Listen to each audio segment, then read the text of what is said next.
Assalamualaikum warahmatullahi wabarakatuh. Atau Waalaikumsalam. Waalaikumsalam warahmatullahi wabarakatuh. di podcast pertama ini kita akan membahas terkait dengan peran perempuan dalam ekonomi di Indonesia. Sudah mendatangkan salah satu ahli ekonomi, yaitu Ibu Hendri Saparini. Beliau juga salah satu alumni dari Tsukuba University S2 dan S3 dan sudah berkarir puluhan tahun sebagai konsultan di bidang ekonomi. Selain Bu Hendri, kita juga ada Profesor Roni ya, Profesor Roni Mariana dari BRIN sebagai ketua dari Pusat Penelitian Kimia Molekuler. Beliau ini juga sebagai ketua Ikatan Alumni Sekuba Indonesia. Silakan Prof. Roni untuk memperkenalkan diri. Assalamualaikum warahmatullahi wabarakatuh. Waalaikumsalam. Alhamdulillah, pada tahun ini dipercaya menjadi Ketua Ikatan Alumni Sukuba Indonesia.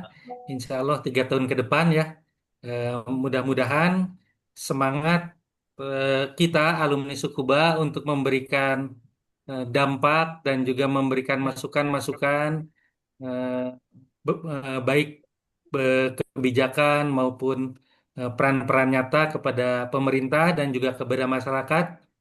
Selain itu juga kita berharap kerjasama antara alumni Sukuba yang sudah ada di Indonesia dengan kerjasama yang saat ini sudah terjalin dengan Jepang semakin menguat eh, dan Amin. mempunyai dampak langsung dan dampak nyata bagi masyarakat. Mungkin itu. Terima kasih, Mas Halim. Dan saya juga terima kasih kepada Bu Henry yang menjadi narasumber pertama untuk podcast di Ikatan Alumni Sukuba Indonesia. Assalamualaikum Ibu Hendri, apa kabar? Waalaikumsalam warahmatullahi wabarakatuh. Alhamdulillah kabar baik. Saya Hmm. eh, karena sudah tidak ada tugas yang rutin karena manajemen di lembaga kami di Kor Indonesia itu sudah ada penerusnya anak-anak yang lebih muda. Jadi Hmm. saya mencoba untuk membuka kolaborasi dengan banyak pihak atau juga mencoba memperkaya keilmuan dengan mencoba melakukan diskusi atau penulisan buku dan sebagainya. Jadi karena Kor Indonesia itu kita selain think tank independen, kita juga bisnis consultant. Jadi mungkin dua-dua itu yang sekarang sedang kami kembangkan. Jadi ya dalam kondisi seperti ini mencoba untuk tetap produktif, Mas. Core Indonesia itu jadi sebuah consulting bisnis atau seperti apa Bu? Bisa diceritakan terkait dengan apa yang bisa di provide oleh Core Indonesia? Ya, Core Indonesia itu saya dirikan tahun 2013. Nah, jadi awalnya itu kami hanya sebagai independent think tank. Jadi think tank Mm-mm. independen di bidang ekonomi dan pembangunan gitu. Nah, jadi waktu itu memang saya ingin sekali berkontribusi dengan memberikan berbagai pandangan-pandangan tentang kebijakan ekonomi.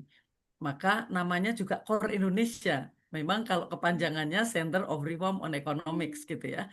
Tapi core-nya itu saya ambil karena core itu kan inti ya. Jadi saya ingin memberikan masukan kebijakan ekonomi pada intinya. Karena selama lebih dari 30 tahun saya menjadi ekonom, menjadi analis, rasanya kok masalah ekonomi itu tidak pernah diselesaikan pada akarnya. Sudah tahu masalahnya itu, tetapi solusi pendekatannya itu muter aja tidak mau menyelesaikan pada akarnya. Jadi itulah yang menyemangati saya dan teman-teman untuk selalu mengingat bahwa lembaga ini hanya eh, memberikan masukan untuk Mm-mm. kepentingan nasional. Sekarang perkembangannya menjadi agak lebih luas karena kami juga banyak anak-anak muda yang tergabung dan kita ada lagi divisi bisnisnya yakni bisnis consulting karena Oh, eh, mm-mm. saya meyakini bahwa yang harus dilakukan juga itu adalah meng-create lapangan pekerjaan. Tidak harus itu adalah dari pemerintah. Kalau kita semua pihak itu bisa create lapangan pekerjaan, saya rasa itulah kontribusi kami. Nah, jadi kita berkolaborasi dengan konsultan dari Jepang, dari negara lain, kemudian juga membantu orang-orang yang mau berinvestasi di Indonesia, tentu saja gitu ya. Jadi itu yang sekarang kami lakukan. Nah, yang ketiga, kalau bicara tentang Core Indonesia, itu saya kepingin Core Indonesia itu menjadi hub, Mas. Jadi hub baik itu untuk kajian-kajian yang sifatnya lebih akademik Hmm. maupun sebagai hub anak muda untuk memikirkan bagaimana masalah ekonomi dan solusinya. Maka saya mencoba untuk membangun yang pertama adalah kampus network. Jadi ada 40 kampus kira-kira yang tergabung dengan Core Indonesia dan kita melakukan eh, apa namanya eh, survei atau studi bersama atau melakukan public lecture atau apapun bersama teman-teman di kampus. Karena teman-teman di kampus tentu juga perlu masukan dari kami-kami yang ada di luar pemerintahan dan di luar kampus gitu. Nah, untuk network dengan anak-anak muda, ini sudah tahun ketiga Core Indonesia menginisiasi untuk membuat Youth Economic Summit. Jadi ini summit untuk anak-anak muda bicara ekonomi gitu. Setiap bulan, ya setiap bulan kita ada diskusi di kantor kami mengumpulkan anak-anak muda, baik itu mahasiswa yang sudah menjadi pengusaha atau birokrat, untuk mendiskusikan isu-isu yang bisa kita sumbangkan kepada pemerintah. Jadi, setiap summit kita lakukan di November, itu kita ada satu bundle masukan rekomendasi yang kita sampaikan kepada pemerintah. Jadi, saya ingin anak-anak muda ini juga memiliki tanggung jawab juga untuk mencari solusi-solusi bagi kepentingan bangsa gitu. Kira-kira itulah yang kami lakukan selama ini, Mas Alim. Ah, oke. Tadi kan ada divisi bisnis ya, Bu ya. Di luar divisi bisnis tersebut Betul. berarti memang pure ya, non-profit Ini organization non berarti ya. profit. Jadi kita lakukan cross subsidi, Mas Halim. Jadi kegiatan-kegiatan yang dari bisnis itulah yang kita Heeh. gunakan untuk membiayai kajian-kajian kebijakan publik. Jadi core itu melakukan minimal review terhadap ekonomi Indonesia, kajian ekonomi Indonesia tiap 3 bulanan, dan kita presentasikan kepada publik, kepada mahasiswa dan media dan pemerintah.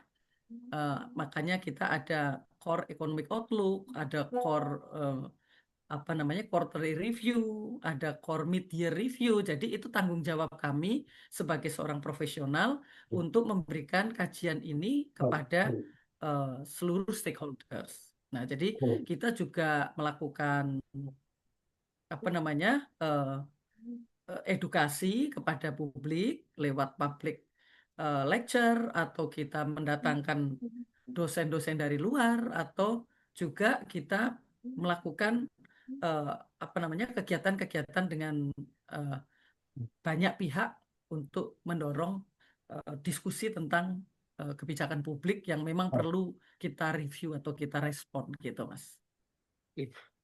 Tadi kan disebutkan bahwa banyak anak muda seperti Ya, itu. Apakah ya. dari Core Indonesia sendiri itu menerima magang untuk mahasiswa-mahasiswa atau diskusi itu limited untuk yang sudah lulus gitu atau kayak internship mahasiswa diajak kayak gitu apakah ada program seperti itu? Ya, kita macam-macam. Jadi kalau yang tadi tahunan itu ada Youth Economic Summit, itu kita undang semua.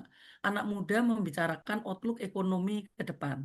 Terus kemudian yang ruang gagasan itu kegiatan bulanan di Core Indonesia yang kita mengundangnya itu lewat sosial media. Jadi topiknya juga kita rembuk bareng dengan komunitas yang sudah ada. Komunitasnya lumayan, sudah mungkin 300-400 orang yang ada di situ. Kemudian kami juga membuka magang. Jadi tadi yang network kampus-kampus yang sudah kerjasama dengan kami, itu mereka bisa magang di Core Indonesia. Itu untuk yang kampus-kampus di dalam negeri.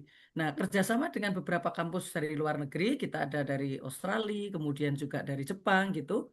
Bahkan ada yang eh, apa namanya membuat eh, namanya ini mungkin ya kerja akhir ya, proyek kerja akhir gitu untuk beberapa mahasiswa Jepang di Indonesia untuk mendevelop produk-produk UKM. Jadi Hmm. mereka memilih produk UKM, oleh mereka dibimbing, dan nanti produk UKM-nya ini dibawa ke Jepang untuk mencoba untuk Hmm. dibantu untuk dipasarkan. Nah, jadi banyak model yang kita lakukan, yang penting pokoknya kita berkontribusi aja lah. Ah, siap, siap. Gitu. Nah, saya pernah baca buku Bu terkait dengan bagaimana Mhm, kontribusi UKM di mhm. Jepang itu terhadap ekonomi dan tidak hanya ekonomi tetapi juga kayak teknologi dan pengembangan ilmu Ya, pengetahuan yang ada di Jepang. Mereka salah satu ya. contohnya itu salah satu underdeal kalau nggak salah dari salah satu apa ya roket mungkin atau apa saya lupa itu yang buat dari UMKM. Jadi mereka eh, Ya. secara presisi membuat salah satu Mhm, underdeal itu dan dipesan oleh maksudnya lembaga riset besar gitu ya kayak JAXA. mhm. Nah, kalau Ya. menurut Ibu bagaimana Mhm. dengan UKM yang ada di Indonesia sendiri? Nah, jadi memang UKM di Indonesia ini tidak bisa kita sejajarkan ya dengan Hmm, UKM-UKM di tempat lain, misalnya dengan di Jepang, dengan di Korea gitu, karena secara size juga berbeda. Dari hmm, jumlah tenaga kerja yang disebut dengan UKM, kalau di Indonesia itu maksimal hanya sampai menengah itu 99 orang. Tetapi kalau di Korea, di Jepang itu lebih dari 300 orang gitu. Dari hmm, omset dan sebagainya. Jadi yang di kita ini sebenarnya mikro kecil sebagian besarnya kalau kita bandingkan dengan negara lain. Itu yang hmm. pertama. Yang kedua, UKM di Indonesia itu UKM-UKM yang sifatnya mandiri, Mas. Bukan Ah, UKM yang memiliki bisnis linkage dengan usaha-usaha besar. Kayak tadi misalnya yang dicontohkan di Jepang misalnya. Kita tahu perusahaan-perusahaan otomotif yang ada di Jepang itu disupport oleh UKM yang ribuan jumlahnya. Sehingga dengan adanya bisnis linkage tadi, kalau usaha besar itu melakukan ekspansi, maka ya. UKM-UKM yang ada di sekitarnya itu juga ikut ekspansi. Tapi kalau Hmm, di Indonesia kan tidak. Linkage kita antara usaha besar dengan usaha kecil itu di bawah 18%. Mereka justru kadang berkompetisi dengan perusahaan besar. Jadi nggak ada bisnis linkage, baik itu backward maupun forward linkage. Ini yang sangat kita sayangkan. Jadi itu yang membedakan kita dengan yang lain gitu. Nah, jadi kalau tadi terkait yang Mas Salim sampaikan, bagaimana dengan knowledge-nya, bagaimana dengan peningkatan apa namanya teknologi gitu.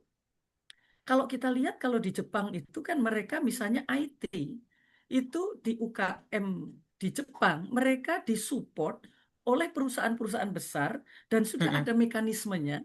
Nanti perusahaan besar itu bisa dianggap ini sebagai pengurang pajak kan Mas. Nah, Oh, sementara kalau seperti di itu. Indonesia kan tidak. IT yang Iya, berkembang iya. di kita, eh, apa namanya, ekonomi digitalnya pun kalau di Jepang kan sudah mengarah kepada produksi ya, sisi produksinya. Seperti tadi menggunakan IT, Internet of Things untuk industri-industri tadi seperti satelit, apa spare partnya gitu dan sebagainya. Kalau di Indonesia makanya tidak. IT yang berkembang itu lebih kepada ini ada produk, terus kemudian ke depannya. Jadi IT-IT yang berkembang itu platform untuk perdagangannya, jadi e-commerce-nya. Benar, benar. Terus kemudian eh, apa namanya platform untuk logistik, platform untuk transportasi, platform untuk finance gitu, membantu Benar, keuangan benar. mereka. Nah, jadi pada saat e-commerce di Indonesia itu berkembang pesat, karena di sisi backwardnya produksinya itu tidak kompetitif, maka diisilah oleh produk-produk impor. Nah, ini yang membedakan. Jadi, Ah, kalau balik lagi, mana peran dari UKM di Indonesia? Katanya UKM di Indonesia itu 64 juta, ya, di atas benar. 60 juta. Tapi 90%-nya itu adalah mikro dan kecil yang Ah, mereka tidak punya linkage. Untuk di scaling up juga susah, untuk bisa dibesarkan juga susah karena mereka tidak masuk di dalam sebuah ekosistem industri gitu.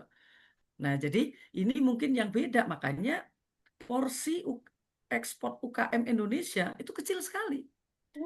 Jangankan menarik, menarik. terkait dengan global supply chains. Local supply chain saja dia tidak masuk gitu. Nah, jadi benar-benar UKM di Indonesia itu bisa kita simpulkan ya usaha-usaha untuk sekedar survival aja. Eh, Nah, jadi ini yang membedakan dengan negara-negara lain mungkin ya. Jadi kalau di mereka, kalau di Korea, semua juga punya keterkaitan gitu. Apalagi di China gitu kan, usaha-usaha besar bikin komponennya, nanti usaha-usaha kecil itu yang membuat hilirnya. Makanya sering di sosmed itu di Jepang anak-anak kecil bikin drone gitu kan, karena iya, iya, komponennya ada. Dan anak-anak benar-benar. itu sudah bisa merakit sendiri. Kalau di Indonesia, aduh, mereka diajarinya ya menggunakan teknologi informasi ini hanya sekedar untuk akhirnya bukan hal-hal yang produktif gitu. Iya, menarik sekali. Ini ilmu baru sih buat saya tadi itu. Ketika melihat bahwa Ya, oh UKM Jepang ini luar biasa gitu. Terus saya tidak bisa ya. menghubungkan dengan oh kenapa kok UKM Indonesia ini nggak bisa. Ternyata memang ada keterkaitan antara perusahaan besar dengan UKM ya kalau di negara-negara maju. Sedangkan di Indonesia sendiri kekurangannya ya tadi ya apa namanya kurang linkage antara satu entitas ya yang perusahaan besar dengan perusahaan-perusahaan kecil atau UMKM Ya. tadi sendiri. Nah, menurut Ibu, Dengan ya, dibandingkan dengan Thailand saja itu eh, beda sekali, Mas. UKM di Thailand, kemudian di Vietnam gitu, mereka ya, betul-betul UKM itu dirunut untuk bisa menjadi besar.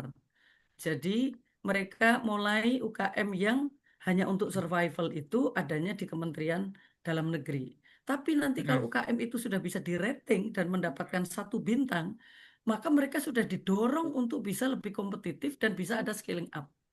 Nah, itu yang beda sampai dengan nanti mereka mendapatkan bintang 5. Bintang 5 itu artinya dia sudah go global dan sudah bisa eh, apa namanya halal. Halal tuh nggak cuma makanan oh, kalau di sana. Jadi untuk makanan juga sudah ada sertifikat halalnya, untuk apapun gitu. Nah, jadi saya rasa kita masih sangat jauh ya. Kita belum punya kebijakan yang komprehensif tadi. Jadi UKM di Indonesia itu jadi tulang punggung, Mas. Tapi karena di belakang tuh ya cuma jadi punggung doang, nggak kelihatan mau diapain itu. ya, ya. Ya, saya lihat banyak juga ya UKM yang mandiri. Biasanya kan dikelola oleh satu keluarga yang kebanyakan informal kalau UKM di Indonesia itu. Nah, dan di sana kan pasti melibatkan apa ya suami istri kayak gitu kan, di mana mereka saling Mhm. kerjasama Mhm. untuk membangun usaha seperti itu. Ya. Menurut Ibu sendiri dalam satu UMKM itu apakah Mhm. ada studi atau kajian bagaimana sih keterlibatan dari perempuan di UMKM Jadi karena UKM di Indonesia itu sebagian besar adalah mikro dan kecil, dan dia tidak ada linkage dengan industri, maka standarnya itu menjadi sangat rendah untuk orang bisa masuk di situ. Jadi barrier to entry-nya itu hampir zero. Jadi itu hanya seperti bulk gitu. Kalau orang nggak ada kerjaan, ya masuk jadi UKM. Kalau orang ter? kena PHK, masuk jadi UKM gitu. Jadi tidak ada persyaratan menjadi UKM karena mereka sekarang eh, jual di rumah itu punya ikan di kolam, ya jual pepes. Besok ikannya habis, punya ayam, besok ganti jual ayam goreng. Jadi betul-betul lebih untuk survival. Nah, karena ini Hmm, tadi modelnya masih seperti itu, maka perempuan yang ada di UKM itu di Indonesia menjadi sangat banyak. Jadi untuk penambahan pendapatan keluarga jadinya kan, benar, benar, bukan benar. untuk sebagai bisnis, tapi sebagian besar itu hanya untuk menambah penghasilan keluarga saja gitu. Nah, jadi memang akhirnya kan sekarang secara global itu banyak donor yang kemudian, aduh kita dorong aja yang perempuan. Karena perempuan itu yang menjalankan rumah tangga dan juga ekonomi gitu. Nah, Mm-mm. satu sisi mungkin benar tadi karena memang jumlah perempuan yang ada di UMKM itu banyak. Dan kita tahu secara fitrah perempuan itu dia punya keunggulan multitasking. Jadi dia ngurusi keluarga juga, ngurusi bisnis juga gitu kan. Terus dia lebih disiplin, lebih hati-hati gitu kan. Untuk melakukan bisnis sehingga kalau dikasih pinjaman maka NPL-nya atau yang macet itu rendah. Betul. Hmm, Tetapi fitrahnya perempuan itu pada umumnya ya, tentu itu sangat tergantung kepada lingkungan, pada pendidikan dan sebagainya. Umumnya perempuan tadi karena hati-hati, mereka tidak punya inisiatif untuk ekspansi, Mas. Karena Eh, perempuan itu bukan risk taker, ya.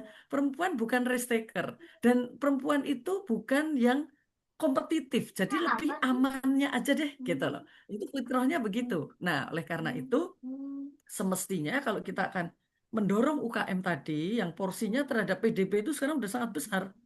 68%. Jadi kan cukup besar ini.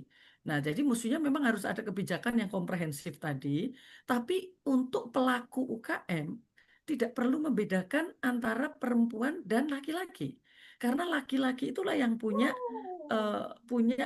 keunggulan dalam kompetisi, dalam fokus, hmm, di dalam apa namanya pengembangan diri, mengambil resiko. Nah, itu kan ada di laki-laki. Jadi kenapa sekarang ini kita mengenal namanya gender diversity kan gitu.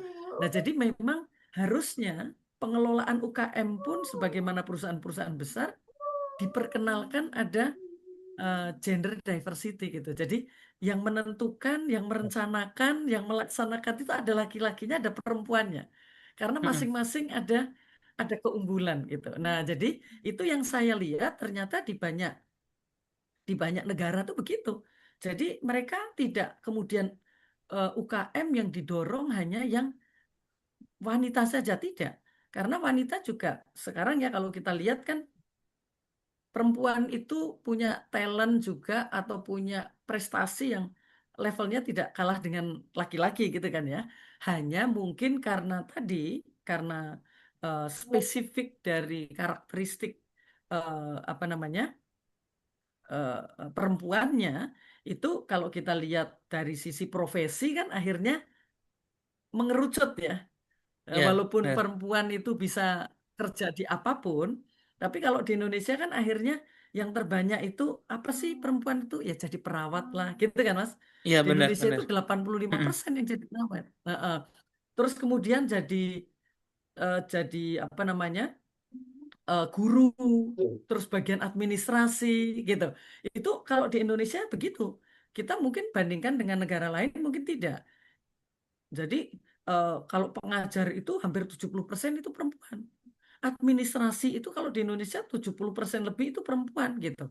Dokter juga hampir 70% itu perempuan. Nah, jadi artinya walaupun di Indonesia itu tidak ada pembatasan terhadap lapangan pekerjaan gitu ya untuk laki dan perempuan, ternyata ini sudah berkembang seperti itu tadi. Nah, jadi sekarang ini tentu saja generasi-generasi selanjutnya lebih masuk ke sektor-sektor lain ya karena di Indonesia emang nggak dibatasi. Di Indonesia ini perempuan mau jadi apa tuh yang nggak boleh? Jadi presiden boleh, jadi menteri Iya, boleh, benar. kerja di oil and gas di tengah laut juga boleh, jadi pilot juga boleh gitu. Jadi hampir di kita itu nggak ada isu gender dari sisi posisi. Nah, mungkin nanti kita Benar. bicara tentang kualitas ya. Nanti kualitas mungkin kita bisa diskusikan gitu, Mas. Iya. Kan sekarang lagi banyak nih Bu, apa namanya ya, kayak Mm-mm. ibu-ibu gitu ya, yang untuk Ya, benar ya tadi untuk nambah ekonomi gitu ya, untuk nambah ekonomi, terus ya, mulai jualan, terus di Shopee itu kayak buka live Shopee atau live TikTok. Bagaimana sih peran ya. perempuan atau mungkin laki juga di ekonomi digital? Tadi, Mas, karena di Indonesia itu IT-nya tadi Mm-mm. supporting eh, digital, teknologi digitalnya itu lebih ke jasa saja. Iya, Jasa jasa, untuk jasa. mendistribusikan, jasa untuk mendapatkan keuangan, jadi jasa untuk menjual. Jadi para perempuan maupun juga laki-laki itu ya mengisinya di sektor itu. Beda kalau pemerintah itu mendorong dari sisi produksi. Sekarang Hmm, ini kalau kita mau memproduksi misalnya perempuan bisa memproduksi sesuatu. Misalnya mereka tadinya petani singkong, dia kemudian bisa membuat tepung singkong. Tapi tidak ada pembelaan, keberpihakan, kebijakan untuk memberikan market bagi tepung tapioka yang diproduksi oleh perempuan ya tadi maupun laki-laki di dalam negeri. Oh, iya, Karena iya. kebijakannya lebih memudahkan produk-produk impor untuk masuk, Mas. Nah, jadi Hmm, karena kondisinya seperti itu, otomatis yang sisi produksi tadi menjadi tidak berkembang. Jadi seolah-olah hanya sisi yang jasa tadi, perdagangan lah, mau apa namanya, untuk distribusinya, untuk logistiknya, tetapi tidak menyentuh pada eh, ke hulunya, ke daya saing produknya sendiri. Tidak. iya, iya. Jadi akhirnya produk-produk yang dihasilkan di Indonesia karena tidak disuntik, tidak disupport dengan teknologi maju, dia tidak kompetitif dan diisi oleh produk-produk impor. Nah, itu yang saya tadi katakan kalau di Jepang beda sekali. Dibuatkan kebijakan agar industri besar membantu industri kecil untuk meningkatkan proses produksinya sehingga lebih produktif, lebih kompetitif, gitu kan? Iya. Dan dia kemudian marketnya bisa semakin luas.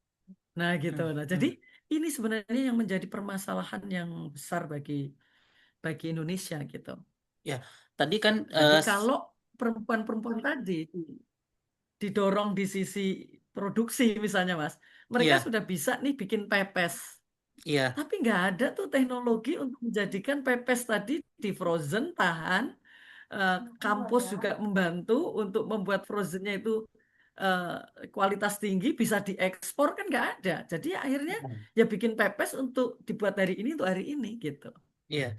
Tadi kan sempat disebutkan kalau UMKM itu sekitar enam puluh Ya, delapan persen PDB ya, berarti kan cukup besar ya, Bu ya. ya, Nah, mengingat ya, ini kan rupiah lagi melemah nih. Nah, itu nanti ya. efek ke PDB-nya sendiri itu seperti apa? Terus terutama tadi disebutkan bahwa dari segi produksi atau hulunya itu kan lebih banyak impor gitu kan. Berarti kan juga harus pakai dolar gitu. Ya, Nah, ya, menurut Ibu sendiri tuh nanti ya, seperti apa sih nanti ke depannya untuk ke ya, depan UMKM sendiri itu? ya. Jadi orang Indonesia itu sebenarnya hidupnya sangat berat ya. Karena apapun yang terjadi di global itu langsung tertransmisi ke dalam negeri dampaknya. Iya. Ya, misalnya sekarang ini kan yang pertama karena ada perang, harga minyak dunia menjadi sangat tinggi. Terus nilai tukarnya Indonesia juga melemah dibandingkan dolar. Nah, tapi karena di Indonesia itu semua tertransmisi langsung, Mm-mm. maka dampaknya langsung dirasakan oleh masyarakat. Misalnya karena eh, adanya perang tadi, harga komoditas primer termasuk pangan di global itu naik. Nilai tukar kita juga melemah. Jadi akan ada tekanan terhadap naiknya harga bahan baku tadi ke Indonesia itu yang cukup signifikan. Ya kan? Iya, Misalnya benar. kedelai saja, kita ketergantungan kedelai 80%. Artinya orang di pasar di desa mana yang tidak ngerti apa itu nilai tukar, tidak tahu apa itu perang, tiba-tiba dia tahunya hanya harga tempe menjadi lebih Tempe mahal. tahunya lebih. Nah, beda dengan betul gitu. Nah, beda dengan misalnya eh, apa namanya negara seperti di Jepang yang mereka memiliki transportasi publik yang sangat bagus. Walaupun harga minyak, gasolin itu naik, kan teman-teman kan bayar kereta api maupun bayar bus kan masih tetap sama kan? Iya, Tidak iya. otomatis harganya Ah, terus naik. hmm. Karena itu diatur oleh pemerintah. Nah, di Indonesia karena tidak punya transportasi publik, maka harga BBM tadi langsung terkena harga di rumah tangga yang masing-masing transportasinya menggunakan mobil atau sepeda motor kalau kelompok bawah. Hmm, iya Termasuk benar. UKM itu tadi, dia dari bahan baku juga menjadi tambah mahal. Yang kedua dari biaya lain seperti transportasi, biaya logistik menjadi mahal karena membawa barang dagangannya itu juga pakai transportasi publik, apa namanya, privat kan. Benar, benar, Nah, jadi benar. jadi kalau Nah, kalau di Jepang kan beda. Mereka bisa ngangkut itu ada angkutan kereta api untuk ngangkut barang gitu-gitu kan. Di Benar, Indonesia benar. enggak, Mas. Jadi itu yang membuat kita itu kenapa kita sulit berkompetisi? Karena memang biaya produksi kita itu memang sangat tergantung oleh faktor-faktor global ya, karena kita tidak mau atau tidak mampu membangun industri hulunya sehingga Hmm, bahan bakunya apa-apa ya diimpor gitu. Nah, jadi sangat tergantung tadi kepada harga di internasional maupun tergantung kepada nilai tukar. Nah, jadi kalau kayak begini, lama-lama UKM-UKM kita menjadi, ya udah deh kita nggak usah memproduksi lah. Akhirnya menjadi pedagang lagi. Artinya Indonesia yang 287 juta penduduk, akhirnya ya hanya menjadi pasar bagi barang-barang impor karena kalau kita mau memproduksi, kita tidak bisa bersaing dengan barang-barang impor yang masuk, gitu, Mas. Kita belum hmm. bicara tentang politikal ekonominya yang Iya, lain ya. iya, Jadi dari kebijakan internal kita aja masih sudah kayak begitu gitu. iya, iya, benar. Terkait dengan Ya. rupiah, Bu, menurut Ibu kira-kira ini yang melemah ini apakah faktor dari luar atau sebenarnya faktor dari dalam sih? Apa sih Mhm. penyebabnya itu? Atau dua-duanya saling berperan gitu? Mhm. Ya, tentu dua-duanya. Jadi Hmm. saya tidak sepakat kalau ada yang menyampaikan bahwa fundamental ekonomi kita ini kan kuat, gitu. Jadi ini hanya faktor luar saja yang mempengaruhi nilai tukar rupiah. Tidak, karena domestik kita itu ada masalah yang cukup signifikan fundamental kita, misalnya fiskal kita. Fiskal kita sudah bisa dibaca oleh market seluruh dunia bahwa kita ini sangat ada ketergantungan terhadap pembiayaan dari utang, gitu kan? Maka Hmm. pada saat kita tidak hati-hati, kita kemudian defisitnya harus dibiayai dengan hutang, maka biaya hutang kita itu jauh lebih tinggi dibanding tetangga-tetangga kita. Jadi obligasi dolar kita itu suku bunganya itu 2-3 kali lipat dibandingkan tetangga-tetangga kita.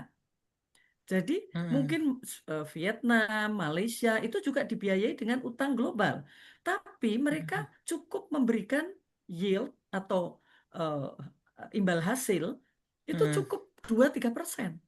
Tapi di Indonesia tidak mau karena apa tadi?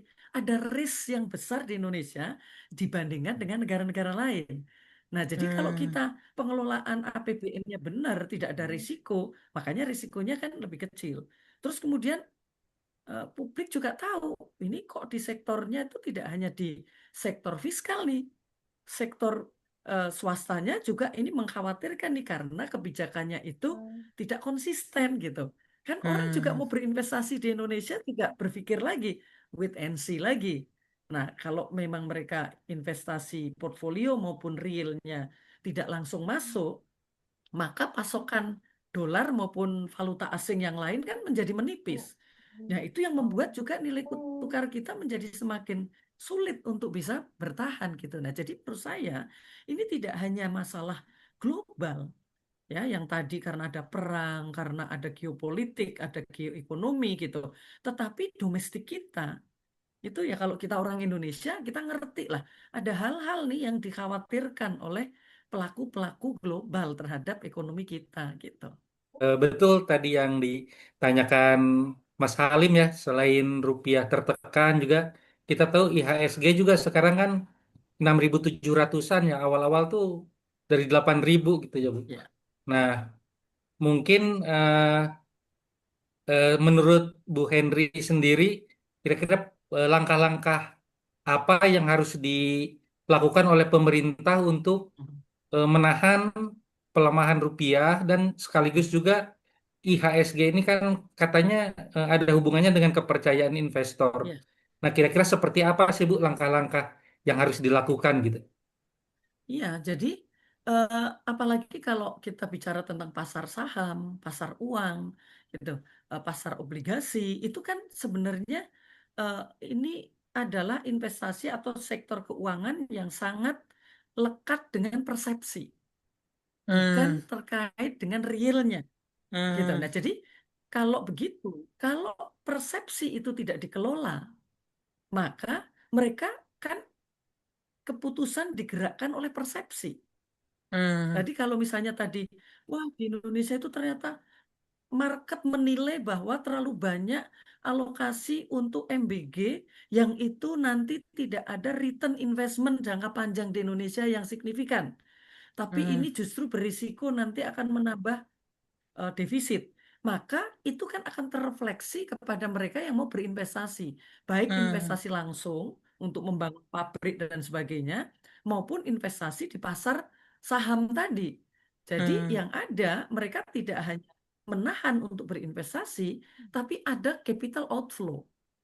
Karena dalam hmm, kondisi ya, seperti sekarang ini, semua negara membutuhkan pendanaan. Nah, hmm, kalau di kita risknya itu relatif tinggi, walaupun dikasih imbal hasil surat utangnya tinggi, orang tetap memilih di Amerika Serikat karena mereka hmm, juga menawarkan imbal hasil yang sekarang lumayan tinggi dan itu adalah negara hmm, maju gitu. Nah, jadi kita sekarang sedang berebut nih. Jadi berebut untuk mendapatkan investasi langsung, investasi portfolio, juga pinjaman atau loan untuk pemerintah. Nah, makanya hmm, dalam kondisi seperti ini kita tidak bisa mengabaikan penilaian-penilaian dari lembaga internasional. Tentu mereka juga punya punya agenda ya. Tetapi apapun, kalau kita tidak memperbaiki diri, kan mereka tidak akan memperbaiki juga penilaian terhadap kita kan. hmm, Kayak benar. misalnya kemarin itu MSCI, terus kemudian juga kita ada korupsi-korupsi yang besar untuk industri apa perusahaan-perusahaan yang listed gitu kan. Nah, jadi itu juga menjadi penilaian dari investor kalau gitu ntar dulu deh, mending saya ke Filipina dulu deh. Mungkin returnnya Hmm, kecil, tapi country risk-nya lebih rendah. Atau saya pindah Vietnam dulu deh. Mungkin mereka sekarang lagi struggle nih untuk bisa menjaga hubungan dengan Amerika Serikat. Tapi nggak apa-apa deh daripada di Indonesia yang ini kayaknya kok tidak hanya ada isu-isu ekonomi, tetapi ada juga isu sosial politik gitu kan. Nah, jadi memang kita tidak terpisah dari kalau bicara tentang kebijakan publik, kita tidak bisa bicara tentang kebijakan publik di bidang ekonomi. Tapi kebijakan publik yang ini saling terkait tadi. Jadi kalau kita bicara misalnya nih eh, kalau saya kan waktu itu ditanya, Bu Henry setuju nggak oleh tim Pak Prabowo dengan MBG? Jawaban saya, semua presiden di Indonesia secara politik punya privilege untuk memilih program prioritas. Pak Jokowi memilih infrastruktur, maka at all cost itu akan didanai oleh negara. Kalau sekarang Pak Prabowo milih untuk MBG, pasti Bapak akan at all cost minta dibiayai. Dan secara politik, sistem politik kita itu memungkinkan. Nah, maka saya nitip Pak, untuk implementasi MBG ini, jadikan program ini sebagai driver ekonomi di daerah-daerah. hmm, Artinya desentralisasi serendah-rendahnya kan, biar menggerakkan ekonomi di desa-desa, ekonomi di kecamatan gitu. Tapi ternyata sekarang implementasinya adalah sentralistik kan. Karena Pak Prabowo sentralis. lebih senang semua itu tersentralisasi. Nah, akhirnya multiplier efek ke daerah-daerah itu menjadi kecil. Jadi dana 337 triliun tadi menjadi eh, apa namanya implikasinya terhadap eh, ekonomi menjadi kecil. Padahal kalau tadi didesentralisasikan, kita tidak perlu impor susu itu dari Cina. Tidak perlu sekarang ini mau membangun eh, peternakan ayam itu dengan investor-investor asing. Karena pelaku-pelaku kecil tadi yang di depan kita diskusi tentang UKM tadi, kan Hmm, UKM peternakan ada, UKM pertanian aja, UKM inilah yang harusnya digerakkan dan kemudian dibangunlah local supply chains. Jadi ada hmm, linkage. benar, benar, Jadi tadi dapur-dapurnya itu cukup kecil-kecil, tidak 3.000 karena 3.000 itu juga menjadi satu masalah untuk food poisoning gitu. benar, Tapi benar. cukup kalau ada warung, ada warteg, ada dapur kantin sekolah itu membuat sesuai jumlah siswanya, maka di situ akan ada makanan-makanan yang hangat, buah-buah Benar. yang dipotongnya juga hanya 5 menit sebelum dimakan, maka risiko untuk ada keracunan itu menjadi kecil. Dan dari Benar. sisi ekonomi, wow, ini akan bisa menggerakkan ekonomi gitu, Mas. Nah, Mm, termasuk mm, di dalam pengambilan anggarannya itu dari mana? Saya waktu itu ditanya, jangan dari eh, anggaran-anggaran, kan saya bilang memang harus diintegrasikan beberapa kebijakan. Tapi saya tidak membayangkan yang diambil adalah dana pendidikan. Padahal kalau yang diambil itu adalah dana dari Kementerian Koperasi, dari mm, Kementerian UKM, dari mm, Kementerian Perindustrian, dari Kementerian Pertanian, gitu kan? Ini kan akan disatukan karena akan membangun hulunya agar diserap oleh captive marketnya adalah MBG ini. Nah, mm. sayangnya itu tidak terjadi, gitu loh. Jadi eh, apa namanya ya? Kita ini kan sebenarnya kalau kita lihat sebenarnya Indonesia itu punya kekuatan, walaupun geopolitik geoekonomi seperti ini, kita punya kekuatan kelebihan karena ekonomi kita itu relatif tradisional. Kenapa? Mm, mm. Karena hampir 75% ekonomi kita itu digerakkan oleh domestik. Sayangnya domestiknya tidak dimanfaatkan untuk memberi market bagi produk domestik juga, Mm. gitu. Jadi semestinya itu kan memanfaatkan yang di dalam negeri seperti tadi saya contohkan. Kalau UKM bisa bikin industri tepung tapioka, tugas pemerintah tinggal memberikan kebijakan fiskal. Siapapun yang membeli dari tapioka domestik, saya beri kemudahan pajak. Kan gitu aja kan? Jadi sebenarnya kita memainkan kebijakan-kebijakan fiskal tadi untuk mendorong ekonomi domestik. Itu yang seharusnya dilakukan. Mau lewat MBG, mau lewat ekspor impor, mau lewat apapun gitu. Menurut, Apalagi Mas Salim, ya kalau gimana? kita menggunakan teknologi. Sekarang kan anak-anak muda Indonesia itu cuma disuruh membantu membuatkan platform agar di desa ini itu eh, suppliernya atau vendornya itu adalah pelaku-pelaku kecil di desa itu. Dengan Ah, membuat platformnya, kan gampang banget tuh Mas. Tinggal bilang bahwa eh, apa dapur ini besok menunya ikan. Siapa yang bisa supply ikan? Gitu aja kan? ya benar, Oh, benar, saya benar. punyanya ayam, Bu. Besok harus disetor. Oke, kalau gitu menunya ganti ayam. Sesimpel itu. Dengan teknologi itu sangat mungkin. Dan pemerintah tidak perlu mengalokasikan anggaran APBN untuk membangun dapur. Sekarang Benar, ini benar. harus ada 2 miliar untuk membangun dapur karena maunya 3.000. Tapi kalau Hmm, cukup dengan 100, lah tinggal di dapur-dapur sekolah atau warteg-warteg itu tinggal nambah beli tadinya wajannya kecil menjadi wajan gede. Gitu kan? iya benar, Tadinya panci benar. kecil menjadi panci gede. Cuman investasi yang sangat minimal gitu. Nah, jadi itu Iya, mungkin yang berpikirnya itu adalah berpikir dengan kebijakan yang inklusif gitu. benar, Nah, benar. jadi saya rasa Pak Prabowo ini mimpinya itu kepengen seperti itu, makanya begitu dilapori, oh ini sudah nyerap produknya petani, petaninya bingung, petani yang mana yang diserap gitu kan. Jadi keinginannya begitu, tapi realisasinya belum gitu. Iya, iya. Nah, menurut pendapat Ibu, in this Oke. era ya, in this ekonomi itu Hmm. kira-kira saran apa sih yang harus dilakukan nih, bagi, entah itu bagi pelaku UMKM atau bagi masyarakat biasa gitu, supaya mereka itu kayak bisa bertahan atau ya dengan kondisi sekarang. Iya, ini sekarang memang kalau sering kita membaca tulisan-tulisan ya, sekarang itu yang eh, sangat berat hidupnya itu adalah kelas menengah gitu kan kalau di Iya, Indonesia. Karena kalau kelas bawah itu yang 20% paling paling miskin, rumah tangga paling miskin, itu udah dikasih BPJS, sudah dikasih beras, dikasih apa namanya? Dikasih eh, listrik, dikasih iya. macam-macam. Terus kalau yang paling 40% paling atas, mereka tidak peduli dengan itu karena mereka sudah cukup. Tapi yang di tengah-tengah itu, yang 40% tadi, sekarang mereka kena PHK, mereka tidak layak untuk mendapatkan bansos, mereka tidak layak untuk mendapatkan subsidi-subsidi kesehatan, subsidi listrik, subsidi BBM, nggak layak kan? Nah, jadi ini sebenarnya kelompok menengah ini yang jumlahnya itu hampir 58 juta, ini yang menjadi masalah di Indonesia. Maka semestinya ini yang harus digerakkan. Karena Hmm. kalau kelompok bawah, itu yang mereka yang nggak akan bisa nyumbang pertumbuhan ekonomi ya cuman segitu. Wong income-nya ditakar dengan bansos gitu kan. Nah, maka yang harus pertama adalah kelas menengah tadi dan juga kelompok bawah diikutkan dalam kegiatan ekonomi. Jadi MBG, kalau ambil contoh MBG itu kan untuk orang miskin.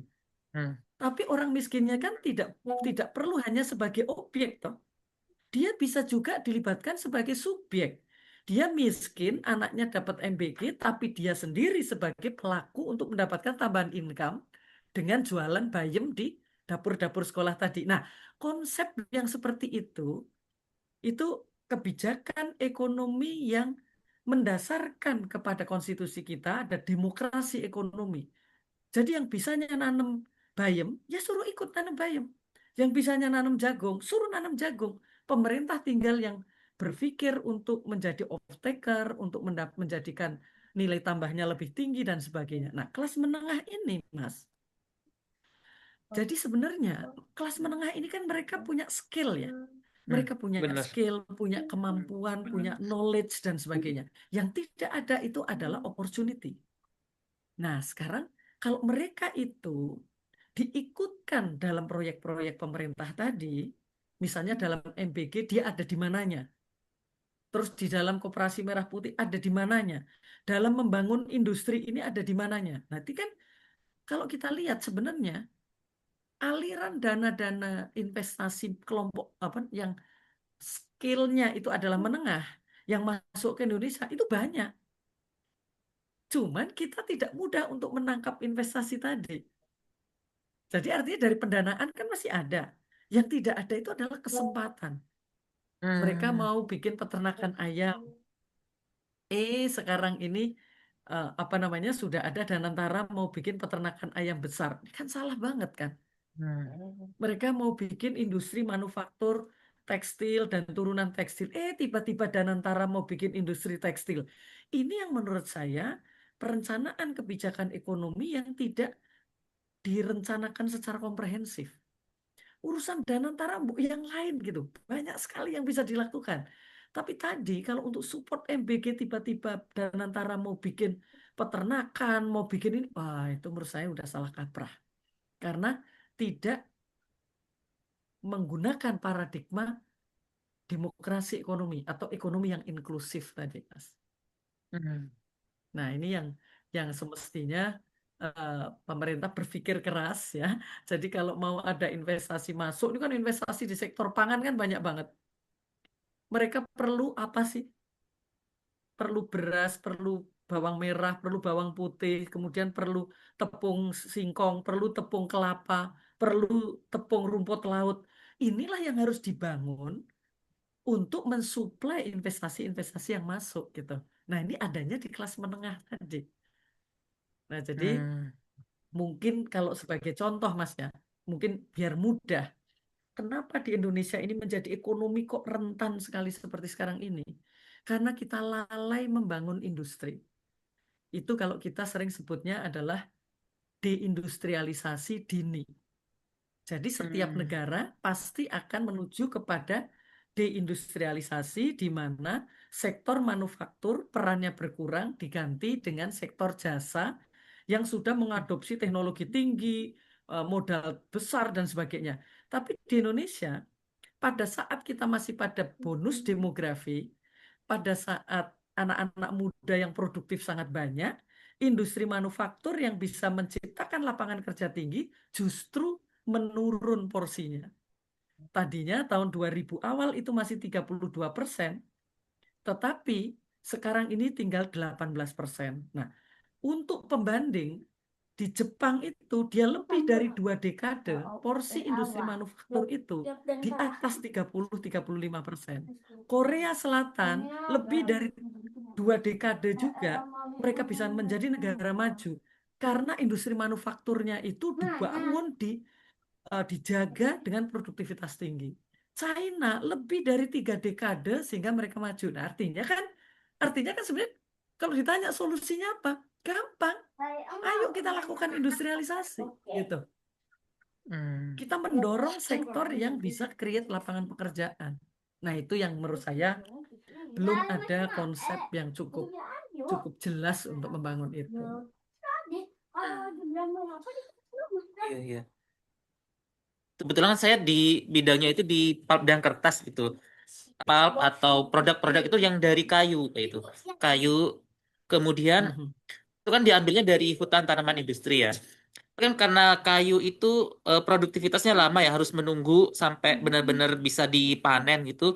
Banyak riset yang mendorong ke bambu gitu, bambu ke banyak bambu Aha. gitu. Mhm. Nah, tapi yang jadi permasalahan itu bambu-bambu di Indonesia itu masih dikelola oleh ya Ya. rumah tangga, terus bambunya ini kayak gitu. Bukan yang kayak ada hutan besar terus bambunya di dikelola oleh satu perusahaan besar kan, bukan seperti itu. Nah, menurut Ibu sendiri apa ya, kan tadi kan kita sempat berdiskusi terkait dengan peran UMKM sendiri ya. Tetapi juga ada dalam tanda kutip danantara ya, danantara atau perusahaan besar yang punya modal kapital besar seperti itu. Nah, kalau misalkan ya Bu ya, Indonesia itu pengen bikin industri besar gitu ya, industri besar, tapi industri besarnya itu sebenarnya udah ada di UMKM kayak gitu. Berarti kan nanti akan ada apa ya, tarik ulur gitu ya. Kalau misalkan UMKM-nya di apa ya, disupport kayak gitu, kita nggak bisa industrialisasi. Tapi kalau misalkan ada kapital besar ya yang mau bangun, berarti kan nanti dari segi UMKM-nya itu terkalahkan gitu. Nah ini gimana Bu Aca untuk mengimbangi dua hal tarik ulurnya tersebut? Ya, sebenarnya tidak perlu ada tarik ulur. Karena kita kan tidak, itu sebabnya diperlukan ada perencanaan atau industrial policy and strategy. Yang itu kalau di Jepang itu kental sekali, terasa sekali. Sebenarnya industri Jepang itu mau mengarah kemana? Pada saat dulu akan mengarah ke elektronik dan otomotif, maka supporting industrinya itu juga dibangun kan, ekosistemnya kan. Prodi-prodi di perguruan tinggi itu juga membangun di situ. Supporting industri kecilnya siapa itu dibangun. Nah, jadi akan ada perencanaan industri. Nah, karena mereka sudah memilih otomotif dan elektronik. Begitu sekarang di Jepang itu elektronik dan otomotif sudah tidak kompetitif kan ya. Dibanding Korea, dibanding China, ya kan mobil-mobil China sudah luar biasa. Elektronik Korea sudah luar biasa. Sekarang kan Jepang kan merubah white eh, paper mereka atau eh, apa namanya roadmap mereka untuk industrialisasi. Mereka sekarang berpindah ke industri-industri jasa kan, gitu. Maka di kampus-kampus itu juga yang dibuka adalah prodi-prodi yang mengarah kepada industri jasa. Maka pariwisata di Jepang itu sekarang menjadi tumpuan karena itu, terus kemudian industri yang supporting kepada pariwisata itu juga dibangun gitu. Jadi harus ada strategi yang komprehensif untuk mengatur tadi. Nah, di Indonesia ini kan tidak ada, Mas. Misalnya kita bilang, loh tadi tahun 70-an itu kita akan membangun industri otomotif. Tapi sampai hari ini kita tidak bisa membangun permesinannya. Gitu. Sementara Malaysia yang memulai bersama dengan kita, mereka sudah ada brand lokalnya, mereka sudah bisa menciptakan apa namanya elektriknya untuk mobil-mobil yang mereka produksi. Tapi di Indonesia tidak. Nah, karena kita tidak ada perencanaan itu tadi.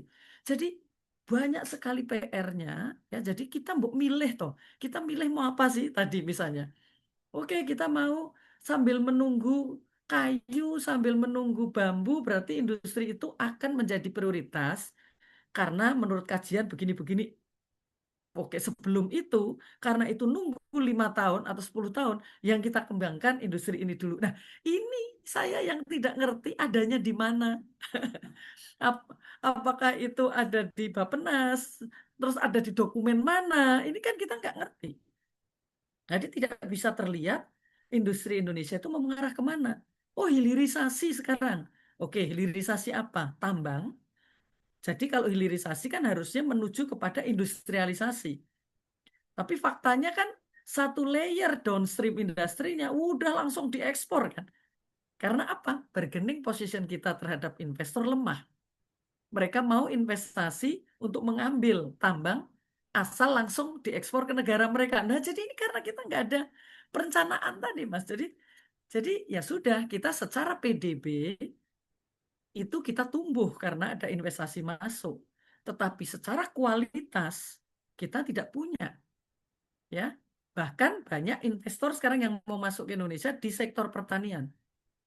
Tapi mereka kalau ditanya, satu, hasilnya mau langsung diekspor ke negaranya. Yang kedua, yang bisa diolah, tidak mau membuat industri turunan di Indonesia.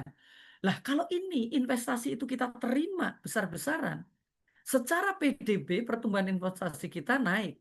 Tetapi secara kualitas masyarakat nggak dapat manfaat apapun. Karena kita hanya dipinjam sawahnya doang kan.